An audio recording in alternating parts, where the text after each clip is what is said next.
Bismillahirrahmanirrahim. Assalamualaikum warahmatullahi wabarakatuh. Bismillahirrahmanirrahim. Wassalatu wassalamu ala Rasulillah wa ala alihi wa sahbihi wa man tabi'ahum bi ihsanin ila yaumiddin, amma ba'du.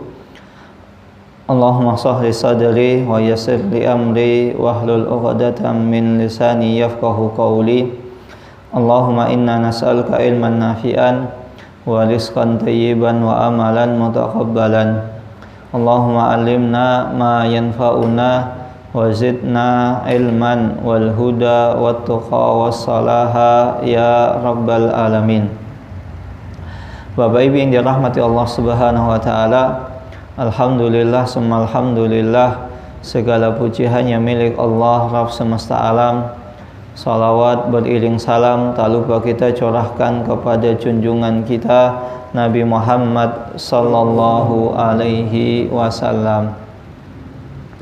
Bapak Ibu yang dirahmati Allah Subhanahu wa taala, alhamdulillah pada hari ini dan hari-hari ini kita mendapatkan tambahan nikmat dari Allah Subhanahu wa taala, yaitu berupa turunnya hujan.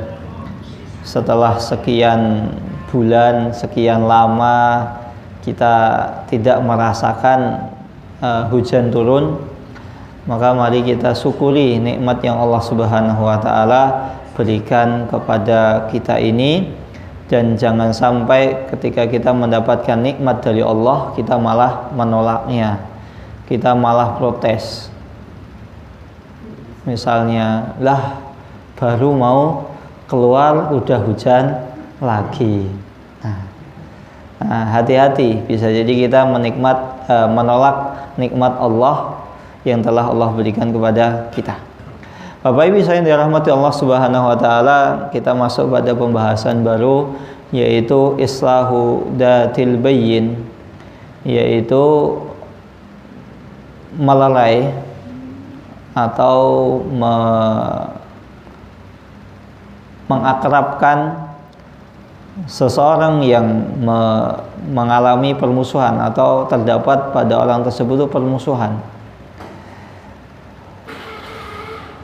Kenapa demikian? Kita perlu membahas tentang melerai seseorang yang sedang bermusuhan atau ada masalah, mendamaikan mereka.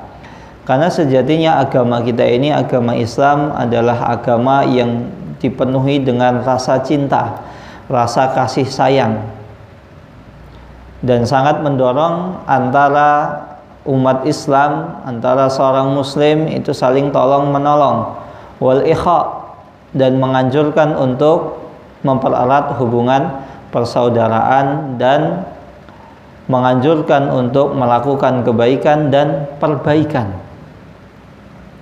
Maka agama Islam menganjurkan hal demikian.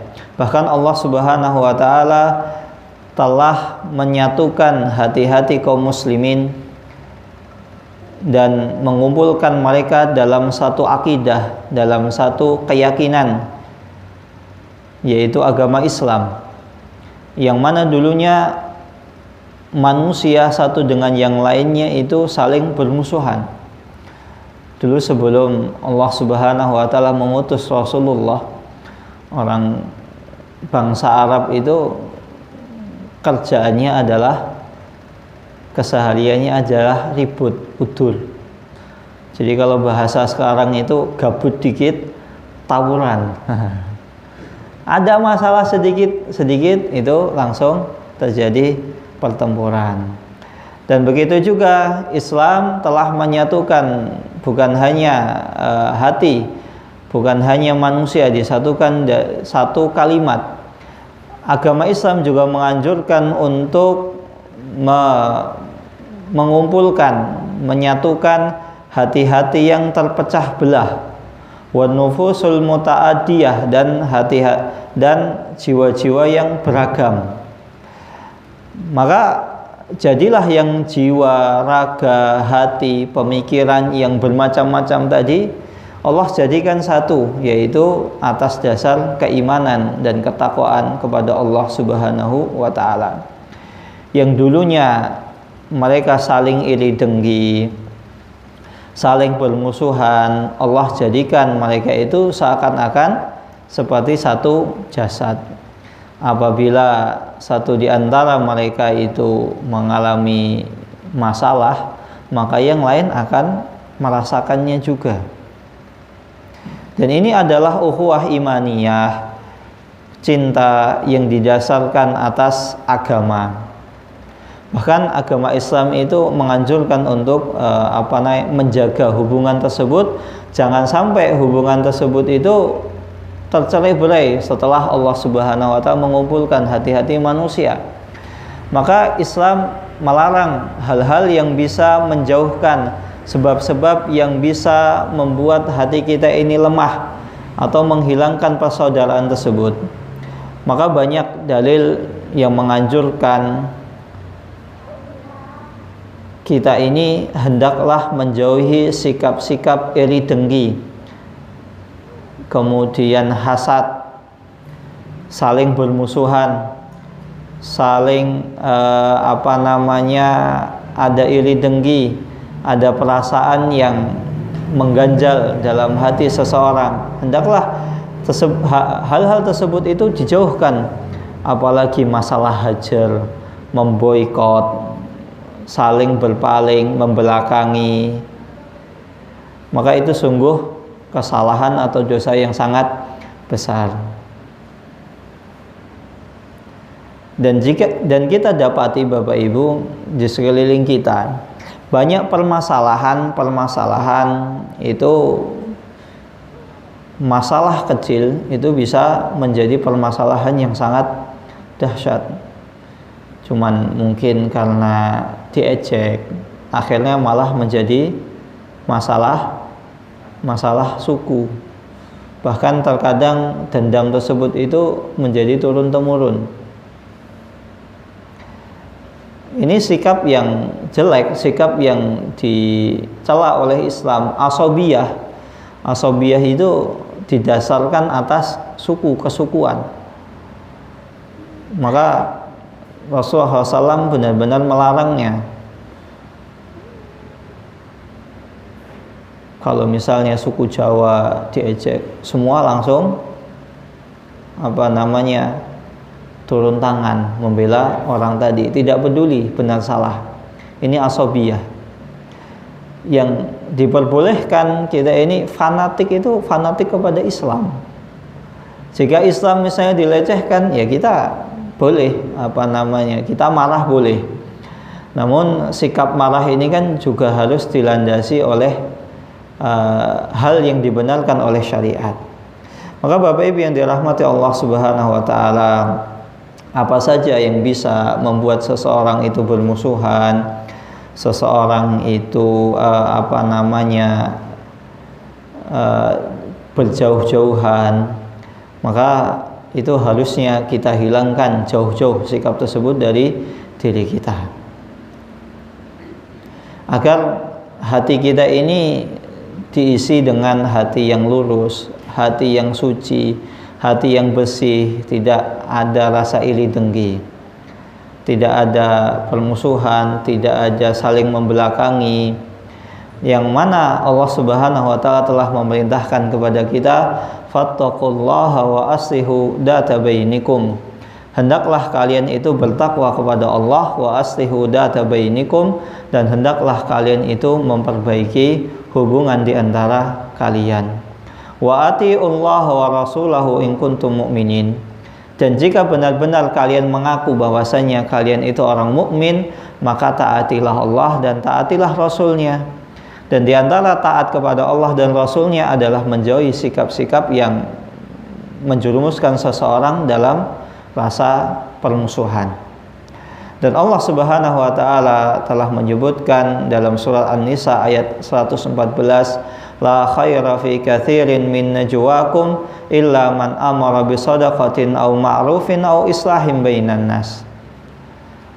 Bapak Ibu, kita dalam hidup kita ini kan kita mendapati banyak amalan soleh.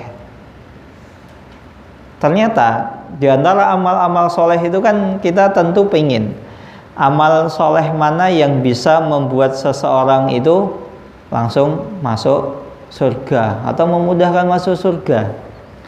Kira-kira kalau ada misalnya shortcut, jalan pintas seseorang sukses gitu, kira-kira Bapak Ibu pengen apa mboten? Atau misalnya ada buku ditulis oleh seorang praktisi, cara cepat kaya dalam waktu 1 tahun. Nah, kan judulnya itu bombastis. Tentu kita pengen langsung beli, walaupun secara logika, secara nalar kita nggak mungkin 1 tahun langsung kaya. Itu bahkan sudah diakui oleh pebisnis manapun tuh mengatakan nggak mungkin orang itu dalam 1 tahun 2 tahun langsung sukses, itu nggak mungkin, kecuali dapat dana gelap. Nah, baru itu sukses. Kucuran dana gelap itu baru sukses. Karena membangun bisnis itu tidak butuh waktu yang bertahun-tahun, setahun 2 tahun nggak mungkin itu bisa langsung sukses. Kalaupun sukses, itu suksesnya tidak terus menerus, sekali ketiban rezeki nomplok, habis itu enggak, turun enggak, sedikit demi sedikit turun. Nah, maka ini Allah Subhanahu wa taala dalam surat An-Nisa ayat 114 menyebutkan jalan pintas seseorang itu masuk surga. La khaira fi katsirin. Tidak ada amalan yang lebih baik yang dilakukan oleh seseorang illa man amara bisadaqah. Amalan-amalan ini kan ada sholat, ada zakat, ada puasa, ada lain sebagainya. Itu tidak ada yang lebih baik dibanding seseorang yang memerintahkan saudaranya untuk bersedekah, menolong orang lain. Au ma'rufin, atau berbuat baik. Au islahin bainan nas, atau dia memperbaiki hubungan di antara manusia. Misal ada saudara yang bermusuhan, kita damaikan, jangan bermusuhan. Bahkan dusta yang asalnya itu terlarang, tidak boleh, ketika tujuannya itu untuk mendamaikan seseorang, itu boleh. Tapi tentu dustanya yang tidak yang wajar. Tidak boleh kita berdusta dengan sesuatu yang tidak masuk akal, itu tidak boleh. Misalnya kita ketemu si A, kamu tadi saya barusan ketemu si B, kata si B kamu tuh orang baik, orang ini, muji-muji kamu. Nah, karena kita tahu si A dengan si B itu sedang bermusuhan, kemudian kita datang kepada si B, kita mengatakan, oh si A itu senang sama kamu, cuman ya namanya manusia kadang ada lupa, dia salah sedikit, tapi asalnya itu seneng kok sama kamu. Itu marah itu bukan karena benci sama kamu, itu ya mungkin lagi moodnya lagi kurang baik gitu kan. Kadang kan orang itu kan ketika mendapati masalah kecil itu kan terkadang langsung emosinya langsung naik. Karena mungkin lagi pikiran banyak. Ya kita dimaklumi, jangan diambil hati. Aslinya dia orangnya baik, senang sama kamu, muji kamu, bahkan muji-muji. Padahal kenyataannya apakah keduanya saling memuji? Tidak. Ini hanya contoh. Boleh seseorang itu berdusta dalam rangka untuk mendamaikan seseorang. Wa may yaf'al dzalika batigha'a mardatillah fasawfa nu'tihi ajran 'azima. Dan barang siapa yang melakukan, menganjurkan seseorang untuk bersedekah, berbuat baik, mendamaikan antara manusia, sesama manusia. Ini mendamaikan sesama manusia. Artinya kan jika ada permasalahan antara muslim dengan non-muslim, ya kita damaikan, itu dapat pahala. Apalagi kalau mendamaikan permasalahan di antara kaum muslimin. Nah, ayat di sini umum. Au islahim bainan nas, atau mendamaikan antara manusia semuanya. Kan non muslim kan juga manusia kan? Nggak ada, umat Islam itu nggak ada yang mengatakan mereka bukan manusia. Mereka tetap manusia, artinya umum. Yang non muslim sekalipun kita dapat pahala, apalagi yang dia muslim. Maka barang siapa yang melakukan hal tersebut, beramal tersebut rutin, ibtagha amardhatillah, dalam rangka mengharap ridha Allah Subhanahu wa taala, fasawfa nu'tihi ajran 'azima. Maka Allah Subhanahu wa taala pasti akan memberikan orang tersebut ganjaran yang banyak. Apa itu ganjaran yang banyak? Masuk surga. Surga itu adalah ganjaran yang tiada tara. Bagaimana tidak? Nikmat surga yang paling rendah itu adalah 10 kalinya kenikmatan yang paling nikmat yang ada di dunia. Itu yang paling rendah. Maka bagaimana dengan surga yang paling tinggi, Jannatul Naim, Jannatul Firdaus? Semoga Allah Subhanahu wa taala, Allahumma ja'alna ahlan Jannatul Firdaus. Ya Allah, jadikanlah kami semua para penghuni surga Firdaus. Allahumma amin. Dan Allah Subhanahu wa taala menyebutkan wasulhu khair, dan mendamaikan manusia itu adalah sebuah kebaikan. Innamal mu'minuna ikhwah, sesungguhnya antara mukmin satu dengan mukmin yang lain itu adalah saudara. Fa aslihu dzata bainikum, fa aslihu baina akhawaikum, maka hendaklah engkau mendamaikan sesama kalian, di antara saudara itu saling berdamai. Wattaqullaha la'allakum turhamun, dan bertakwalah kepada Allah, semoga Allah merahmati kalian. Dan di antara bentuk takwa seseorang adalah dengan mentaati perintah Allah. Apa itu? Mendamaikan saudara yang sedang bermusuhan. Kalau kita dapati orang bermusuhan, kita damaikan. La'allakum turhamun, semoga Allah Subhanahu wa taala merahmati kalian. Telah lewat bahwasanya seseorang itu tidak mungkin bisa masuk surga dengan mengandalkan amalannya. Nggak mungkin. Sebanyak apapun seseorang nggak bakalan bisa masuk surga. Bahkan semua amalan manusia sejak dia lahir sampai dia meninggal, ketika nanti ditimbang dengan nikmat Allah berupa mata, itu tidak sebanding. Apalagi dengan tangan, kemudian telinga, hidung, dan lain sebagainya. Maka seseorang bisa masuk surga itu berkat rahmat Allah. Dan salah satu agar kita mendapatkan rahmat Allah adalah dengan berbuat baik. Seseorang ketika beramal soleh itu dalam rangka agar memperoleh rahmat Allah.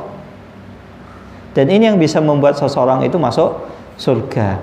Maka mari kita damaikan saudara-saudara kita yang sedang bermusuhan. Wa jazaa'u sayyi'atin sayyi'atun misluha, dan balasan bagi orang yang berbuat keburukan maka keburukan yang semisal. Faman afa wa aslaha fa ajruhu 'alallah, dan barang siapa yang memaafkan kesalahan orang lain, kemudian mendamaikan permusuhan, mendamaikan sesama, fa ajruhu 'alallah, maka ganjarannya itu ditanggung oleh Allah Subhanahu wa taala. Maka mendamaikan permusuhan di antara kaum muslimin ini menunjukkan balasannya itu tidak terbatas. Karena apa? Fa'ajruhu 'alallah, balasannya itu yang nanggung Allah. Ya tergantung Allah mau memberikan berapa, 1.000, 2.000, 3.000. Kalau sholat seseorang kan mendapatkan 27 derajat. Kalau itu jamaah, itu pun kalau khusyuk. Kalau sholat sendirian 1. Nah ini mendamaikan permusuhan di antara kaum muslimin, itu pahalanya yang nanggung Allah Subhanahu wa taala. Maka oleh karena itu permasalahan mendamaikan permusuhan di antara kaum muslimin adalah perkara yang sangat mulia di sisi Allah Subhanahu wa taala, dan sebuah perkara yang sangat dianjurkan untuk kita kita rutinkan. Maka betapa agungnya seseorang yang mendamaikan permasalahan di tengah masyarakat. Ada masalah apa, kita ajak duduk bareng, kita damaikan. Mari Bapak Ibu, kita selesaikan permasalahan ini dengan kepala dingin. Ketika kita dapati ada di masyarakat kita ada orang yang bermusuhan, kita temukan.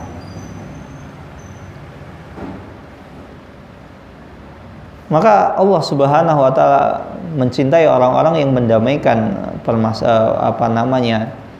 orang-orang yang senantiasa berusaha untuk menyatukan hati kaum muslimin, kemudian mengumpulkan hati mereka, suara mereka, wa zawalul ihan, dan menghilangkan rasa iri dengki, wal adawah, dan permusuhan, wal baghdha, dendam. Maka hal tersebut itu adalah hal yang sangat mulia. Ini sebagaimana sebuah hadis yang diriwayatkan dari Abdullah ibnu Amr, bahwasanya Rasulullah SAW bersabda, inna afdalas sadaqati islahu datil bayyin.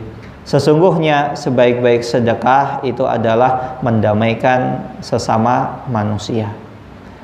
Maka ini kita mendapatkan amalan yang mudah untuk kita kerjakan. Ketika kita berbicara permasalahan sedekah, itu kan seringkali berkaitan dengan harta benda. Sedangkan manusia tidak semuanya orang kaya, tidak semuanya orang yang memiliki harta. Tapi ada sedekah, dan ternyata sedekah ini lebih baik dibanding seseorang sedekah dengan harta. Apa itu? Mendamaikan sesama manusia. Nggak butuh biaya. Mendamaikan orang itu butuh biaya enggak? Asalnya enggak. Maka seseorang mendamaikan manusia, ayo misalnya kita ajak, misalnya kita ngomong, ketemu dengan si A, kita janjian ya, misalnya di Masjid Miftahul Jannah. Kemudian kita ketemu dengan si B yang bermusuhan dengan si A, kita janjian, saya pengen ketemu kamu di Masjid Miftahul Jannah. Ternyata si A dengan si B ketemu di masjid. Kira-kira orang yang bermusuhan ketika dipertemukan di masjid itu mungkin ajeng udul, balang-balangan, napa anteng. Kira-kira pripun umpamane ada orang yang bermusuhan dipertemukan di masjid. Kira-kira lanjut ronde kedua atau langsung damai? Atau ya kalau langsung damai mungkin perlu proses minimal ya diam-diaman. Saya mau ribut ya di masjid ya. Kalau ribut di masjid nanti dikira anak kecil, anak-anak. Kalau anak-anak ramai di masjid wajar, namanya anak-anak. Nah, saya mau ribut di masjid. Kalau ribut di pasar ya oke lah. Maka ini menunjukkan bahwasannya orang yang mendamaikan permasalahan di antara manusia, mendamaikan kerusakan yang terjadi di antara manusia, kemudian menghilangkan fitnah di antara mereka. Terkadang permusuhan di antara manusia itu disebabkan oleh fitnah. Kita nggak ngerti entah siapa yang pertama kali menyebarkan. Maka ketika kita mendengarkan berita ya jangan asal ditelan, kita dengarkan dengan seksama. Oh seperti apa sih? Apa benar kamu ngomong seperti itu? Ternyata seringkali tidak gitu loh. Banyak. Begitu juga seseorang yang memadamkan api permusuhan, ini luar biasa, manfaatnya luar biasa. Ini adalah sebaik-baik sedekah. Kalau misalnya seseorang menolong orang lain, sedekah, itu mungkin manfaatnya hanya didapatkan oleh orang yang orang yang mendapatkan sedekah tadi. Berbeda dengan seseorang yang mendamaikan permusuhan, memadamkan api permusuhan, minimal yang mendapatkan manfaat itu adalah 2 orang. Maka bagaimana kalau yang didamaikan itu adalah misalnya sebuah masyarakat, satu kampung didamaikan yang seringkali bermusuhan. Inilah Islam. Mari kita ketika ada permasalahan kita kembalikan kepada Islam. Kalau misalnya mau ta'assub, asabiyah, kesukuan, maka kita kembalikan kepada Islam. Tidak ada kesukuan, tidak ada fanatisme yang lebih baik dibanding fanatisme kepada Islam. Kadang kita fanatisme ya karena keluarga. Kenapa kamu marah sama saya? Loh kamu ngejek adik saya. Loh ya masalahnya apa? Masalahnya kan bukan sama kakaknya, sama adiknya. Kadang kakaknya malah ikut marah. Dan seringkali misalnya kakak atau adiknya, saudaranya itu nggak ngerti permasalahannya. Pokoknya yang penting adik saya atau kakak saya diejek, difitnah. Nah, belum tentu fitnah tersebut itu juga benar. Maka inilah manfaat ketika kita mendamaikan seseorang yang bermusuhan. Manfaat tersebut itu akan dirasakan baik di dunia maupun di akhirat. Di dunia akhirnya orang akur, orang semakin berkasih sayang, hubungan persaudaraan semakin kuat. Maka kalau misalnya Islam itu tidak bisa mengakurkan kita, mempertemukan titik permusuhan kita, mau pakai apa lagi gitu loh. Islam itu adalah salah satu metode yang paling manjur. Bangsa Arab puluhan tahun, bahkan berabad-abad, puluhan abad itu bermusuhan. Bisa didamaikan karena sebab apa? Sebab Islam. Satu kulitnya hitam, satu kulitnya putih. Maka Islam tidak memandang rasisme. Beda dengan agama lain. Mungkin di agama lain, di negara lain, kulit putih dengan kulit hitam itu benar-benar dibedakan. Ngantri mau beli makanan itu harus beda. Ini yang kulit putih, ini yang kulit hitam. Padahal negara tersebut negara yang konon katanya menjunjung HAM, hak asasi manusia. Islam tidak memandang demikian. Inna akramakum indallahi atqakum. Sesungguhnya orang yang paling baik di sisi Allah itu adalah orang yang paling bertakwa. Maka maslahat ketika masyarakat tersebut itu damai, kemudian akur di dunia, orang senang. Maka coba bayangkan kalau ada orang yang kita damaikan, kemudian kan minimal kan dia senang. Namanya orang senang itu kan ketika berdoa, itu kan ikhlas. Masa misalnya ada orang yang menolong kita, membantu kita, nggak mengucapkan terima kasih, nggak mendoakan, kan minimal mendoakan. Misalnya ada orang kita tolong, terima kasih, matur suwun, alhamdulillah, saya bisa akur lagi dengan istri saya, dengan suami saya, dengan adik saya, dengan kakak saya, yang awalnya dari satu keluarga yang akur, akhirnya masyarakat tersebut akan terbentuk masyarakat yang harmonis. Sudah pada pertemuan sebelumnya kita jelaskan bahwasanya pendidikan itu dimulai dari sebuah keluarga. Lah kalau keluarganya sudah sering cekcok, sering tidak akur, sering suka melaknat sana sini, mungkin enggak masyarakat tersebut akan menjadi masyarakat yang bahasa Jawanya apa? Toto tentrem apa sih? Astagfirullah. Saya itu orang Jawa, tapi kadang kok ketika dengar istilah Jawa itu paham. Kadang kalau ngulangi agak susah. Kenapa? Toto tentrem, kenapa nih Pak? Toto tentrem, Toto titi tentrem. Wah, itu pokoknya itulah. Jadi bagaimana kita mau mengharapkan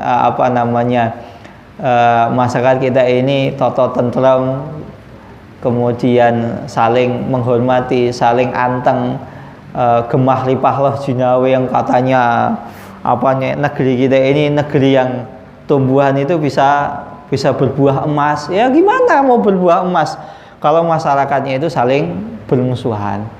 Maka mulai dari keluarga. Coba keluarga, ada satu keluarga yang kita damaikan, kita urai masalahnya, akhirnya keluarga tersebut menjadi keluarga yang sakinah, keluarga yang keluarga yang harmonis. Bahkan Bapak Ibu yang dirahmati Allah Subhanahu wa taala, diriwayatkan dari Abu Darda radhiyallahu taala anhu bahwasanya Rasulullah SAW bersabda, "Ala ukhbirukum bi afdhali min darajatis siyami was salati was shadaqah." Maukah aku kabarkan kepada kalian sebuah amalan yang lebih mulia, lebih baik, lebih dicintai, lebih derajatnya mulia di sisi Allah Subhanahu wa taala. Bapak Ibu kira-kira mau enggak? Ada amalan yang ternyata itu lebih baik dibanding puasa, dibanding sholat, dibanding sedekah. Coba bayangkan sholat, puasa. Kadang orang kan lihat orang yang puasa, orang yang sholat itu udah jos. Orang udah jos puasa. Itu orang yang baik.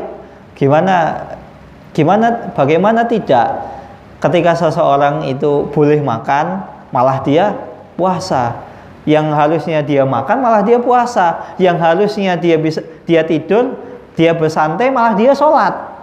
Tapi ternyata pahalanya ini tidak lebih mulia di sisi Allah Subhanahu wa taala dibanding seseorang yang mendamaikan saudaranya.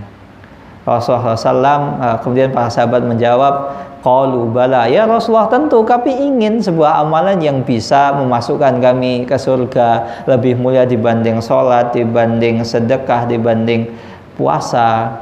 Maka Rasulullah SAW mengatakan sholahu datil bayyin, yaitu engkau mendamaikan permusuhan di antara saudaramu. Fa inna fasada datil bayyin hiyal haliqah, karena rusaknya sebuah hubungan di antara manusia itu adalah sejatinya pemutus. Kalau ada orang sudah nggak senang misalnya, mungkin nggak itu mau dipertemukan di satu meja, satu ruangan, belum tentu. Bahkan bisa jadi nanti yang awalnya musuhannya cuma si A sama si B, akhirnya A sama B ini ngajak teman-temannya, kamu jangan deket-deket sama si A. Si A itu orangnya begini dan begitu. Kemudian B juga si A ngomong, kamu jangan dekat sama si B. Si B itu tukang fitnah, suka mengadu domba ini dan sebagainya. Belum tentu, kan awalnya kan cuma permasalahan pribadi. Kemudian seringkali dibawa kepada permasalahan permasalahan golongan, manhaj, akidah. Wah, ini kalau udah berbicara banyak kita dapati Bapak Ibu. Seringkali, kadang ya, ini saya ceritakan, ada. Jadi ini kisahnya, ada sedikit ya cekcok antara seorang ustadz ya. Ini ada kisah. Jadi sebenarnya itu cuma kesalahpahaman di antara ustadz ini, ya salah paham lah. Tapi ya namanya jin, setan itu pintar gitu loh. Nah kalau misalnya seorang ustadz kiai, ya apalagi kita ini kan kita ini kan pembelajar, semuanya kita pembelajar, bukan orang pintar, bukan alim ulama. Ini ada seorang alim ulama, ini bisa diadu domba oleh setan. Ya apalagi kita kecil, gampang. Orang namanya alim itu kan harusnya kan dia paham agama, tapi bisa diadu oleh setan. Maka jangan pernah kita ini merasa saya itu nggak bakalan. Tenang. Maka kalau ada masalah segera diselesaikan. Ini jadi masalahnya ini jangankan ulama ya, sekelas sahabat Ali dengan Aisyah itu kan pernah terjadi cekcok dalam sejarah Islam yang dikenal dengan perang Jamal. Karena Aisyah itu mengendarai onta yang namanya Jamal. Onta kan dalam bahasa Arab Jamal namanya. Jadi ijtihadnya Ali bin Abi Thalib itu dijamin masuk surga. Aisyah pasti masuk surga. Gimana enggak, istri Nabi masa enggak masuk surga? Tapi ternyata ada sedikit cekcok di antara mereka. Sebenarnya cekcok tersebut bukan karena mereka dua-duanya salah, enggak. Ada orang yang enggak senang umat Islam itu damai. Akhirnya ada orang munafik itu kumpul. Ini gimana caranya agar umat Islam, Aisyah dengan Ali bin Abi Thalib itu tidak akur. Akhirnya orang-orang munafik itu kumpul, kemudian sepakat. Kamu kelompok A gabung pasukannya Ali, kelompok B gabung pasukannya Aisyah. Nanti di tengah malam jam sekian di tempat ini kita ketemu, masing-masing di antara kita membawa senjata. Dan jangan lupa ketika engkau membawa senjata, engkau sambil berteriak seakan-akan ada musuh yang menyerang. Padahal istihadnya Aisyah itu datang ke Ali ingin menasihati, wahai Ali, hendaklah engkau segera menyelesaikan permasalahan Utsman yang meninggal karena dibunuh. Istihadnya Ali, kalau saya mau menyelesaikan pembunuhnya Utsman itu butuh waktu yang banyak. Sedangkan umat Islam itu sedang berpecah belah.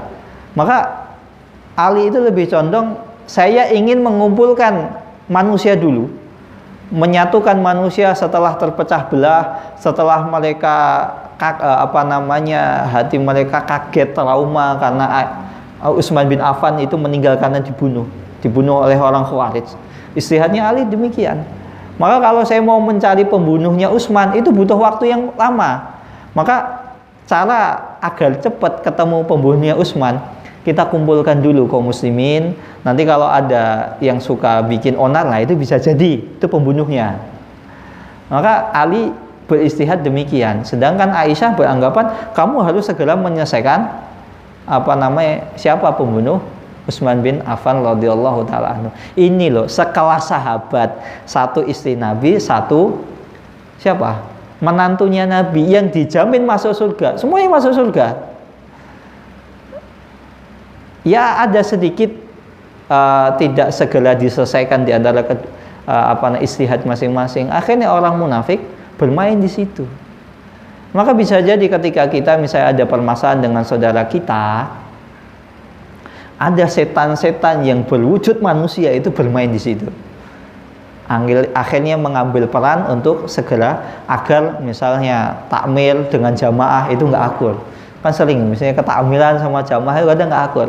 Karena ada sedikit miss, atau misalnya lurah dengan rakyatnya itu nggak akur. RT dengan warganya nggak akur. Tetangga satu dengan tetangga yang lain nggak akur. Pimpinan dengan karyawan nggak akur. Maka kalau ada sedikit masalah ya segera diselesaikan. Agar apa?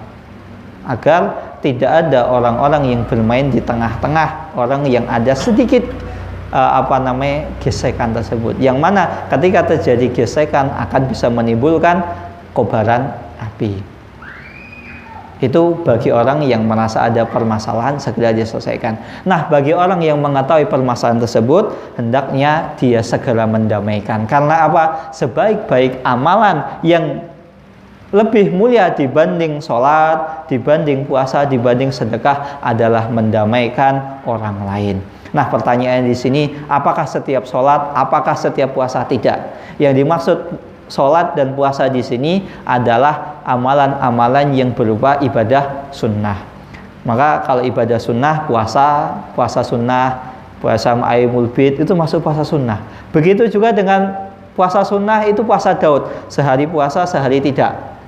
Dan termasuk sholat sunnah itu adalah sholat tahajud. Coba bayangkan, ada di antara kita jarang puasa Daud, sehari puasa sehari tidak, jarang sholat tahajud, tapi ternyata nanti ketika di akhirat pahalanya lebih tinggi dibanding orang yang rajin puasa Daud dan rajin sholat tahajud. Kenapa? Mendamaikan permasalahan di antara kaum muslimin. Maka Bapak Ibu yang dirahmati Allah Subhanahu wa taala, jika kita lihat ada orang yang sedang berselisih, maka hendaklah kita mendamaikan permasalahan di antara mereka. Dan Rasulullah SAW telah bersabda, setiap sendi Bani Adam itu hendaklah dalam sehari bersedekah. Ada seseorang seseorang berjalan ke masjid, maka langkah kakinya itu akan dinilai sedekah oleh Allah, bernilai pahala. Langkah kaki kanan menaikkan derajat di sisi Allah, langkah kaki kiri menghapuskan dosa. Dan begitu pula seseorang yang mengucapkan kalimat-kalimat yang thayyib, ucapan-ucapan yang baik itu adalah sedekah. Wa kullu khutwatin tamsiha ila sholati shadaqah wa tumidul ada anit tariqi shadaqah. Dan menghilangkan gangguan di jalan adalah sedekah. Dan sedekah yang paling baik di antara sedekah-sedekah tersebut adalah seseorang yang mendamaikan permasalahan di antara kaum muslimin.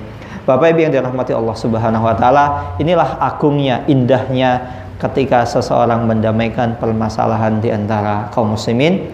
Semoga apa yang saya bacakan, apa yang saya sampaikan bermanfaat bagi saya pribadi khususnya dan kepada Bapak Ibu sekalian yang dirahmati Allah Subhanahu wa taala. Dan saya mohon maaf, harusnya hari ini saya membagikan selebaran hadis yang bisa Bapak Ibu simak, bisa Bapak Ibu baca.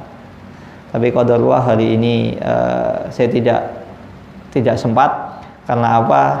Jadi 2 hari yang lalu itu HP saya hilang.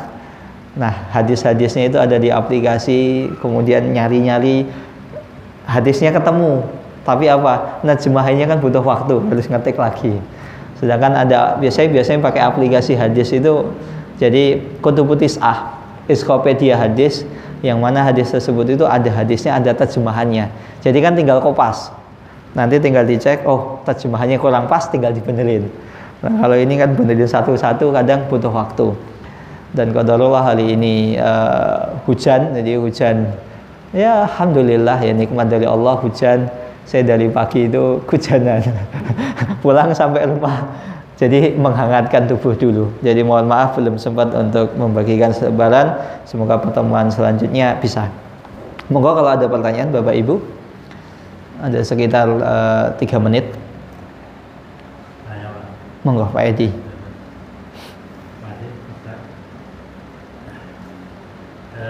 Cukup menarik tadi kajiannya kaitannya dengan memberi atau mendamaikan. Ini ternyata bahwa serasa cermati mempunyai nilai yang tinggi dibanding nilai yang lain. Tapi ini sulit Pak, karena sekarang tidak banyak orang yang berselisih untuk mendamaikan artinya hikmah. Bukan itu yang saya tanyakan. Tadi di pertengahan tadi juga sudah disebutkan tentang ketika masuk surga karena tidak apa yang tidak masuk surga tadi. Iya. Rahmat Allah ya. Rahmat Allah. Nah di sini itu salah satunya kita tadi sudah disampaikan harus berbuat baik. Nah terus ketika sholat nilainya 27 kalau berjamaah. Kemudian kalau di rumah nilainya 1. Kemudian yang lain pun juga sama, di situ ada ukurannya, ada parameternya. Nah, terus yang saya sampai saat ini itu kemana-mana itu ya yang selalu sebenarnya seperti itu, mendapatkan rahmat ya. Karena nah di sini yang saya tanyakan ya, itu apakah ada parameternya, berbuat baiknya itu seberapa sehingga nanti akan mendapatkan rahmat Allah. Karena apa? Karena manusia itu ya tidak akan pernah terlepas dari dua, yaitu amal baik ya, pahalanya dan dosa. Di sini, nah di sini parameternya kan parameter rahmat amalan apa yang bisa mendapatkan rahmat Allah. Apakah ada parameter yang wallahu taala alam, parameter apa yang bisa seseorang itu akhirnya mendapatkan rahmat Allah? Ini wallahu taala alam, saya tidak tahu, karena itu murni hak prerogatif Allah Subhanahu wa taala. Bisa jadi seseorang dengan beramal sedikit tapi ikhlas, akhirnya Allah memberikan rahmatnya, masukkannya ke surga. Pernah saya singgung, jadi ada seseorang yang sebelum tidur dia memaafkan kesalahan orang lain. Simple loh, memaafkan kesalahan orang lain. Sudah nggak dianggap, lupakan kesalahan orang lain. Mungkin dia tadi marah sama saya, mungkin lagi pusing, lagi banyak kerjaan, lagi mungkin lagi ada masalah apalah, ya banyak memberikan udzur. Itu simpel sebenarnya. Itu kan ya remeh kan, sepele, memaafkan kesalahan orang lain. Misalnya ada orang nggak sengaja, misalnya di jalan gitu, kesempet, oh nggak apa-apa, nggak sengaja. Ya namanya di jalan ya, kadang kita sudah hati-hati tetap aja kecelakaan. Jadi kita khusnudon aja, kita oh nggak apa-apa mas, nggak apa-apa, kesempet nggak apa-apa, saya juga nggak masalah. Apa yang harus kita permasalahkan? Terkadang seseorang misalnya ketika di jalan ada serempetan sedikit, sebenarnya nggak ada yang luka, nggak ada yang lecet atau nggak ada apa, ya serempet sedikit, kaget gitu. Kadang kita marah-marah gitu. Padahal itu kesempatan untuk memaafkan kesalahan orang lain. Oh nggak apa-apa mas, ya namanya juga kita buru-buru, apalagi sore, kadang di depan itu tiba-tiba berhenti dadakan, ya udah kita maafkan. Bisa jadi dengan kita maafkan kesalahan orang lain, itu kan simple loh, sepele gitu. Jadi Allah Subhanahu wa taala masukkan ke dalam surga, sebagaimana kisah yang pernah kita singgung. Jadi ada pemuda masuk masjid dijamin masuk surga oleh Rasulullah SAW. Jadi untuk parameternya Allah taala alam. Itu murni hak Allah Subhanahu wa taala. Bisa jadi dengan amal sedikit tapi ikhlas, Allah masukkan ke dalam surga. Tapi ya karena ini murni Allah yang tahu, maka jangan pernah kita ini capek untuk beramal. Wallahu taala alam bisawab. Terus ya nanti kan ada hari Nggih. Itu ketika ada yang mampir di neraka dulu kemudian dimasukkan ke dalam surga. Nggih. Ini apakah juga termasuk mendapat rahmat atau mungkin yang masuk ke surga itu yang tidak melalui pembersihan itu? Nah, bisa jadi rahmat itu bisa jadi rahmatnya ini dia tetap masuk neraka dulu baru surga, atau bisa jadi langsung surga. Kenapa kok masuk neraka dulu baru surga? Ya bisa jadi kan dosa manusia kan banyak. Dosa-dosa ini dimaafkan, nggak dianggap oleh Allah Subhanahu wa taala. Tapi dosa ini ya harus dihisab, akhirnya dimasukkan ke dalam surga. Nah, ini kan rahmat ini kan tadi pengampunan Allah Subhanahu wa taala. Dia dapat rahmat Allah sehingga harusnya dia misalnya masuk neraka sekian lama, tapi cuman sekian waktu saja. Akhirnya Allah angkat kemudian masuk ke surga. Tapi bisa jadi Allah Subhanahu wa taala melihat, oh ini dosa-dosanya udah ampuni semua. Akhirnya langsung masuk ke surga. Nah, para ulama bersepakat ada amalan-amalan yang bisa seseorang itu Allah maafkan tanpa dia bertaubat. Seperti contohnya hadis Nabi Muhammad SAW, al-jumu'atu ilal jumu'ati kafaratun lima bainahuma. Jumat satu dengan Jumat yang lain itu bisa mengampuni dosa di antara keduanya. Begitu juga al-umratu ilal umrati kafaratun lima bainahuma. Umrah satu dengan umrah yang lain itu bisa mengampuni dosa di antara dua umrah tersebut. Ini tidak disebutkan dia harus tobat, kan enggak. Maka ada amalan-amalan yang mungkin dia misalnya punya salah dengan orang lain, tapi dia belum sempat tobat, belum sempat minta maaf, Allah ampuni. Bisa jadi dia sudah mengakui kesalahannya, saya salah sama dia, tapi belum sempat minta maaf, mau nyari ketemu nggak sempat, atau misalnya ingat lupa lagi, tapi dia sadar. Ini bisa jadi Allah Subhanahu wa taala ampuni, atau bisa jadi ya dia karena ikhlas karena Allah Subhanahu wa taala Allah ampuni. Maka ini menunjukkan ada amalan yang bisa Allah Subhanahu wa taala hapus tanpa seseorang misalnya bertaubat kepada Allah Subhanahu wa taala. Umrah satu dengan umrah yang lain Allah Subhanahu wa taala ampuni. Maka kalau misalnya Bapak Ibu yang sudah lama nggak umrah, ya ayo umrah gitu. Ya, umrah itu kan membuat orang itu bukan cuma sekedar kaya, membuat orang itu bahagia. Allah taala alam bisawab. Kalau misalnya belum bisa umrah, ya yang gampang lah, apa itu? Sholat Jumat. Kita sholat Jumat. Besok Jumat, saya sholat Jumat, ya Allah mengharap ridho Allah. Semoga dosa saya selama Jumat pekan lalu sampai Jumat ini Allah ampuni. Mengharap ridho Allah Subhanahu wa taala sehingga Allah ampuni dosa-dosa di antara dua Jumat tersebut. Wallahu taala alam bisawab. Saya rasa cukup. Kita tutup dengan doa kafaratul majlis. Subhanakallahumma wa bihamdika asyhadu an la ilaha illa anta astaghfiruka wa atubu ilaik. Wassalamualaikum warahmatullahi wabarakatuh.